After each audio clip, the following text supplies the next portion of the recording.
This is the Metal Queens podcast. I'm Steve Richards. Welcome to another episode, the podcast that celebrates the fiercest women in hard rock and heavy metal.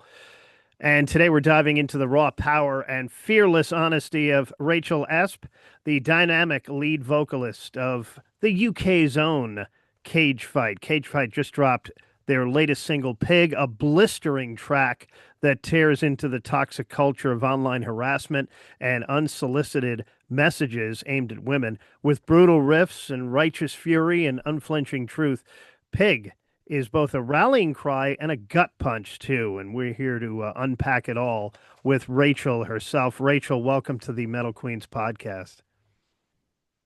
Thank you very much. So, Pig is an incredibly powerful song. It's raw, it's honest, and sadly very real, too. Can you take us back to the moment when you decided to write this song? And what was the breaking point, if there was one, that pushed you to turn this experience into music?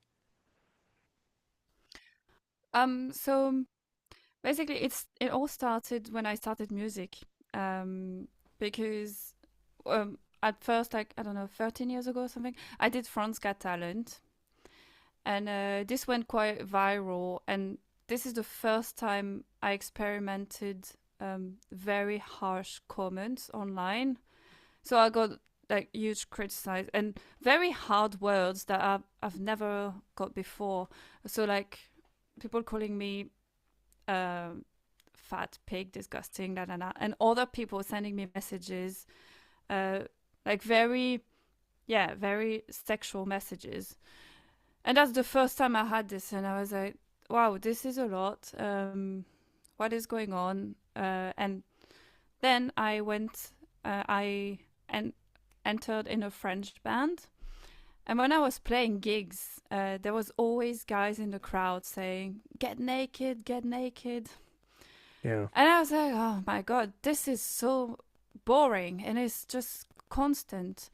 And with time, this um, is calmed down a little bit, but the online comments they never stopped, and the DMs they never stopped, and it was just too much. And I was like, one day I need to talk about it. And I've never been able to have my own lyrics before like that.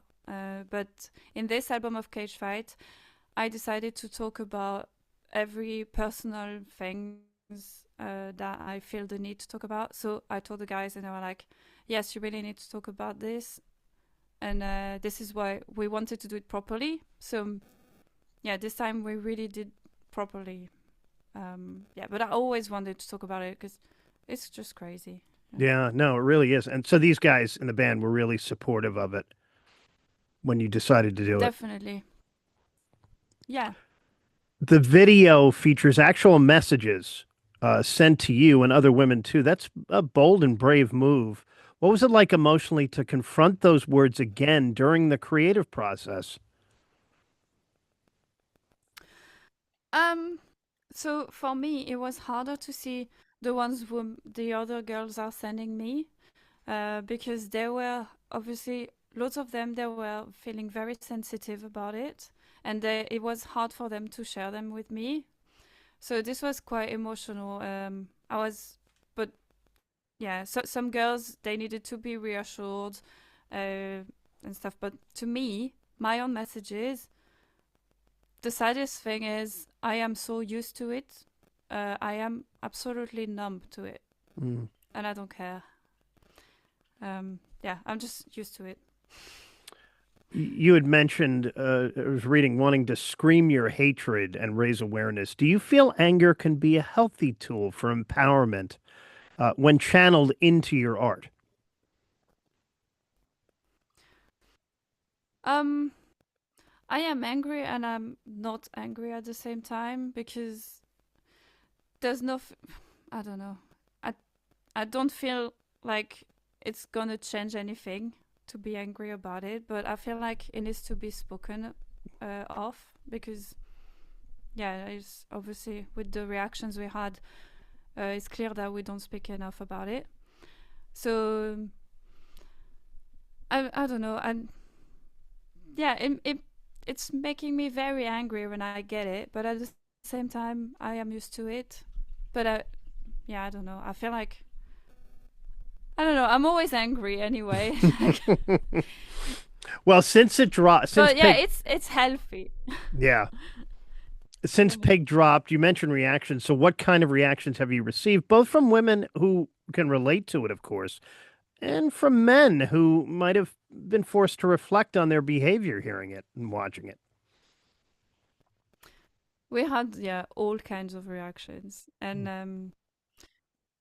yeah. So women, lots of women saying thank you. Yeah, I'm sure. Lots of women being very strong and supportive, like yeah, let's go. Lots of men saying they would not expect it would be that bad. So a lot of men saying, "Oh, I have a daughter, and I couldn't realize it was that bad. Mm. I am quite upset." No, no, no. And this is so good to see. Um, so yeah, this is obviously raising awareness for sure. And loads of comments of, like you say, men not handling it because yeah, they're just like looking at themselves. I mean, so yeah, loads of horrible comments, and I I actually did some screenshots because I feel like these comments sometimes they are worse than the ones in the video. It's just crazy. So yeah, so some guy was saying, "Oh, she doesn't want to me to harass online, so should I go and harass her in real life?" You know, Mm. things like this. And I'm just Yeah. like, come on, yeah. People are saying fuck off. People are saying woman run metal. Yeah, it never ends. No, it doesn't. Thank you for raising awareness to this. We appreciate it here on the Metal Queens podcast, of course. So especially on on this platform. So thank you. So Rachel, how did you get into music and into metal? What's your story? Um, how can I say? When I was maybe 19, I was at school and just a few people were in bands, and I just thought it was for men because I know no woman doing it. Hmm. And then so I was just at home and I was just screaming on every song I knew, even if it wasn't metal, and I have no idea why. This is so funny. And yeah, one day I discovered Walls of Jericho, and I was like, "That's a girl." So I started to look for my own band. So yeah, when I was maybe 18 actually. So I found three guys and we started a band. And then yeah, I've always been in bands since. And screaming from a young age, it sounds like too. Yeah, I think I started to scream at maybe 16. Just I was even screaming on Rammstein and things like this. Like, doesn't make sense, you know. Like, I was listening to symphonic metal and screaming on this. I don't know. I always felt like I wanted to go heavier. Where did you grow up? In south of France, it's called Grasse. Where And was Go ahead. sorry, there was not a lot, not a big music scene there. Yeah, just a few, but that was enough. Yeah. Hmm. Was music big in your house growing up? No, my I mean, in my house, what was big was Céline Dion and stuff like this. So yeah.